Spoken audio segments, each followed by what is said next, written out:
किसी भी चीज को समझने के लिए सबसे पहले मन को शांत रखना चाहिए और फिर काम पर ध्यान देना चाहिए, क्योंकि हम मन से ही प्रश्न खोज लेते हैं और मन में ही जवाब देकर बैठ जाते हैं। भगवान कृष्ण ने मन को शांत रखने के लिए दो चीजें बताई हैं। भागवत गीता में भगवान श्री कृष्ण कहते हैं, मन का बेचैन होना उसका स्वभाव है। हमारे मन को लगता है कि अगर वह अलग अलग बातों के बारे में सोचता रहेगा तो हमें आने वाली हर मुश्किल और मुसीबत से बचा लेगा, पर ऐसा होता नहीं है। हम अपने जीवन का काफी अधिक समय सोच विचार करके परेशान होने में निकाल देते हैं। भगवान श्री कृष्ण कहते हैं कि मन का ये स्वभाव बदलना मुश्किल जरूर है, असंभव नहीं। अब आप एक बात बताएं, क्या आप कौवे को कह सकते हैं कि वो कांव कांव की आवाज ना करे? या फिर क्या आप किसी मेढक को कह सकते हैं कि वह पानी देखते ही ऊंची छलांग ना मारे? हमारे मन का भी कुछ ऐसा ही है। जीवन में कुछ भी होता है, अच्छा या बुरा, हमारा मन उस पर कांव कांव कांव करने लगता है। कांव कांव से मेरा मतलब है चिंता करना, व्याकुल होना।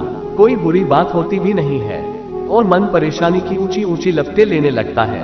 कभी कभी तो मुझे ऐसा लगता है कि हम में से कई लोग सिर्फ परेशान होने के लिए जीते हैं। सारी परेशानी, पीड़ा, दुविधा अक्सर हमारी मन की बनाई हुई कहानियां होती हैं। भगवान श्री कृष्ण हमें हमारे मन को शांत और स्थिर करने के लिए दो उपाय देते हैं। पहला, ध्यान लगाना या मेडिटेट करना। दूसरा, वैराग्य भाव सीखना। अब ध्यान या मेडिटेशन शब्द सुनते ही आप में से कई लोग कहेंगे कि आप आंख बंद कर सांसें अंदर बाहर नहीं ले सकते। यहाँ हम सब गलती कर बैठते हैं। मेडिटेशन या ध्यान का मतलब सिर्फ आंख बंद कर बैठना नहीं होता।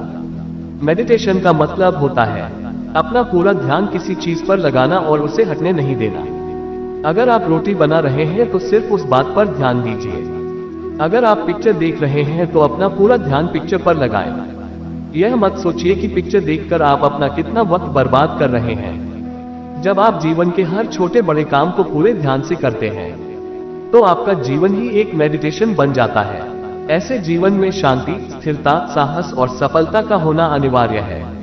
वैराग्य भाव दूसरा उपाय। वैराग्य का अर्थ यह नहीं कि आप सब कुछ छोड़कर जंगल में जाकर बैठ जाएं। वैराग्य का सच्चा अर्थ है कि आप जो काम कर रहे हैं उसका क्या नतीजा या रिजल्ट निकलेगा उसकी चिंता ना करें। जैसे अगर आपने कोई इंटरव्यू दिया, आप ये कर सकते हैं कि पूरे मन से तैयारी करें और अपना बेस्ट देकर आ जाएं। वह नौकरी मिलना या ना मिलना आपके हाथ में नहीं है।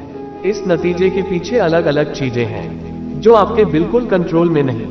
तो जिस चीज के बारे में आप कुछ कर नहीं सकते उसके बारे में चिंता भी ना करें।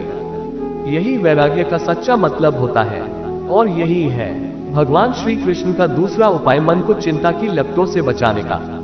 याद रखिए, आप पूरे के पूरे इंसान हैं, समझदारी, संयम और कुशलता से भरे इंसान। आपका मन जब भी कोई की तरह अलग अलग बातों पर आपको परेशान करने लगे तब अपने मन को भी प्यार से समझाए और शांत कर लीजिए।